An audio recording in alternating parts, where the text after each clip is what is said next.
Hello. Today we're going to talk about quick controls, basically how we map our MIDI keyboard or whatever plugin controller we have to our VST instruments. And we'll do it via a requirement. So our requirement is that we can dynamically, while we're recording, mess with this knob here. So if I... Okay. So during the performance, I want to be able to control that knob. So how do we go about doing that? Well, the way I do it is to use track quick controls. So let's have a look at those. The reason why I use these is because they're visible all the time. They're in the inspector panel.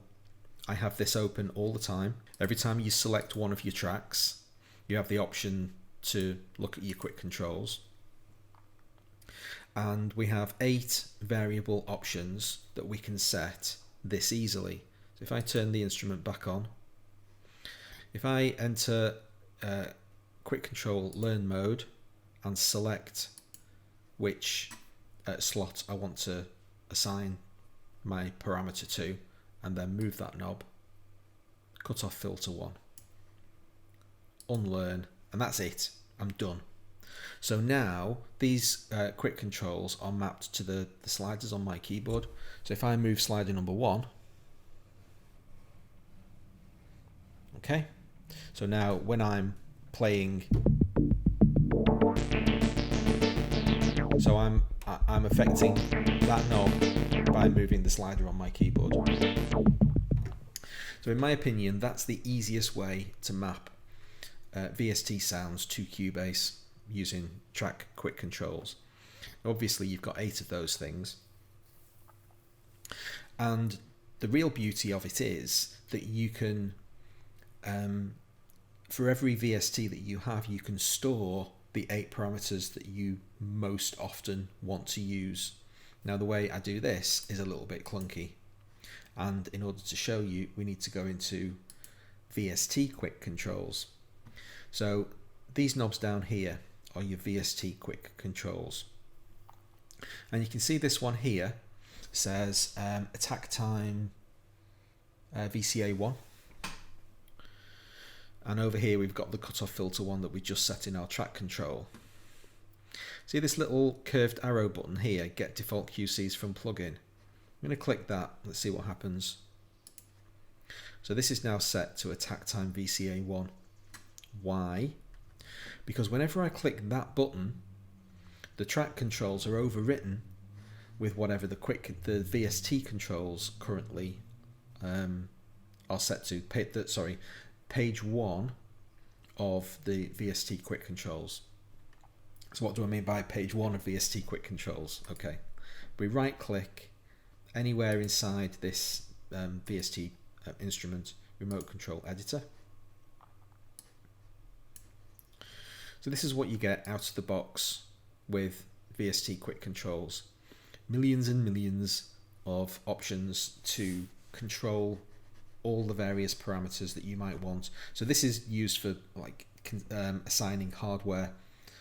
So you've got standard layout up here, you see, so there's different bits of kit with loads of knobs and sliders and buttons that you can map all of those controls to. Now I don't use that. I have a keyboard. There are 9 sliders and 8 knobs and 8 pads, and I use them for various different effects. But the way my keyboard is set up is that I have my sliders plugged into these track quick controls, and I'll show you how shortly. And I have my 8 rotary knobs completely unassigned. They're free for my use, and I'll show you why in a moment.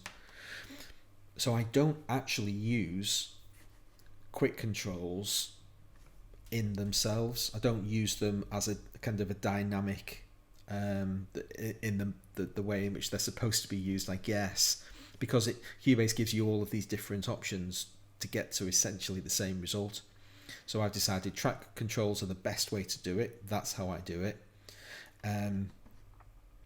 But quick controls are important because whatever's stored in page 1, these 8 values here, are what get thrown across to your track quick controls when you click that little curvy arrow button. And more importantly, these VST controls are system-wide, so they're stored for your instance of Cubase, which means that you can configure the 8 parameters that you most want to assign to your modular V3. And now every time you load a new song and load an instance of modular V3, if you click that little curvy arrow, you'll get these 8 quick controls for free.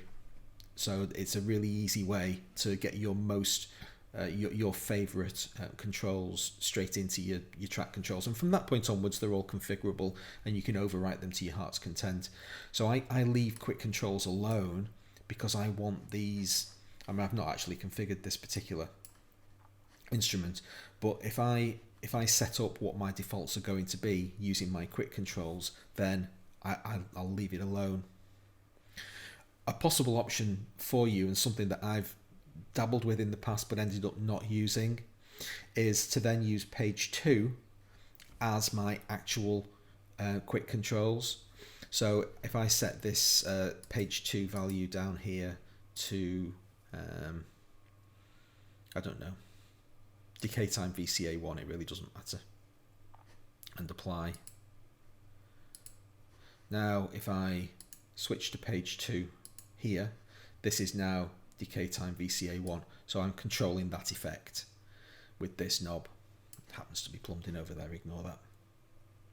But page 1, if I just change this to something else in the meantime, whenever I click this curvy arrow button, I'm going to get VST Quick Controls page 1 values. So those first 8, that page 1 set of controls, is really important to me because that's your default values, and then you can go on to use all of the other pages to your heart's content. You've got access to all of these different configurable slots of 8 controls that you might want to configure however you want. So let's have a look at how we actually set this stuff up. Studio setup, and the important options are here under remote devices. So you're going to get a generic remote out of the box, but yours won't look the same as mine. I've configured mine for my keyboard's use. So these are all the controls that I use on my MIDI keyboard. I have 8 faders, and these 41 to 48 are the MIDI channels that it's outputting, but you can see here that as far as my generic device is concerned, they're not assigned to anything. We'll deal with that shortly. Then I have fader 9, which is mapped to my mixer's volume control, and you can see that. Oops, I have to just OK out of this. So if I move slider 9 on my keyboard, there's my master stereo out. Then I've got 8 rotary knobs, which again are not assigned to anything. 8 mute buttons, which I don't tend to use, so I won't bother with. My transport controls, which I do use. If you want to take a screenshot of that, that's how I configure my transport controls. So rewind and fast forward, you get to the transport option, device, rewind, and then T means toggle. So whenever I press fast forward on my keyboard, it's now fast forwarding until I press fast forward again, and then it turns off. So that's what toggle does. And there's rewind again in toggle mode.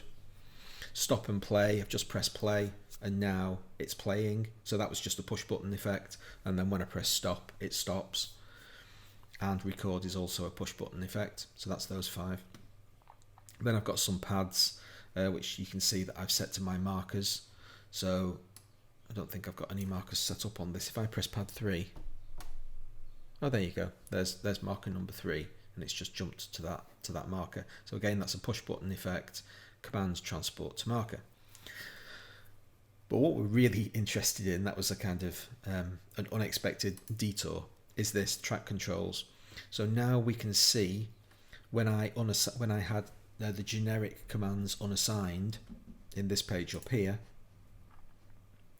the track quick controls are actually configured in this page here. So you can see on MIDI channel 1, address is 41 to 48. It's set to read mode. So whenever I move one of the sliders on my keyboard, it maps to these 8 track quick controls down here. VST Quick Controls I don't use, and so I set all of those to a value that my keyboard isn't outputting, 127. So when I turn the rotary knobs on my keyboard, I'm not mapping to these quick controls over here. I used to in the past, but I've stopped doing that now.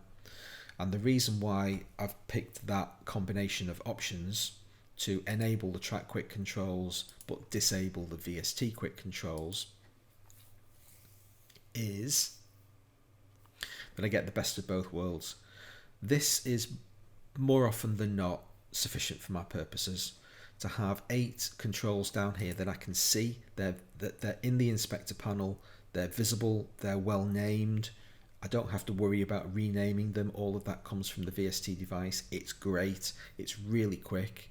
Again, L, select, Bosch, there. It's just really, really easy.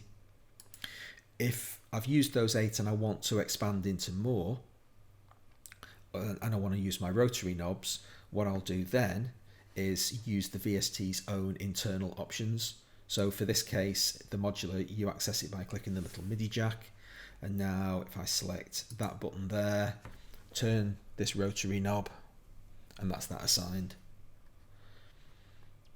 Turn MIDI mode off. Now turn rotary knob 1, and there it is. It's plumbed in. So I get the visual convenience and, in my opinion, top quality feature of the track quick controls.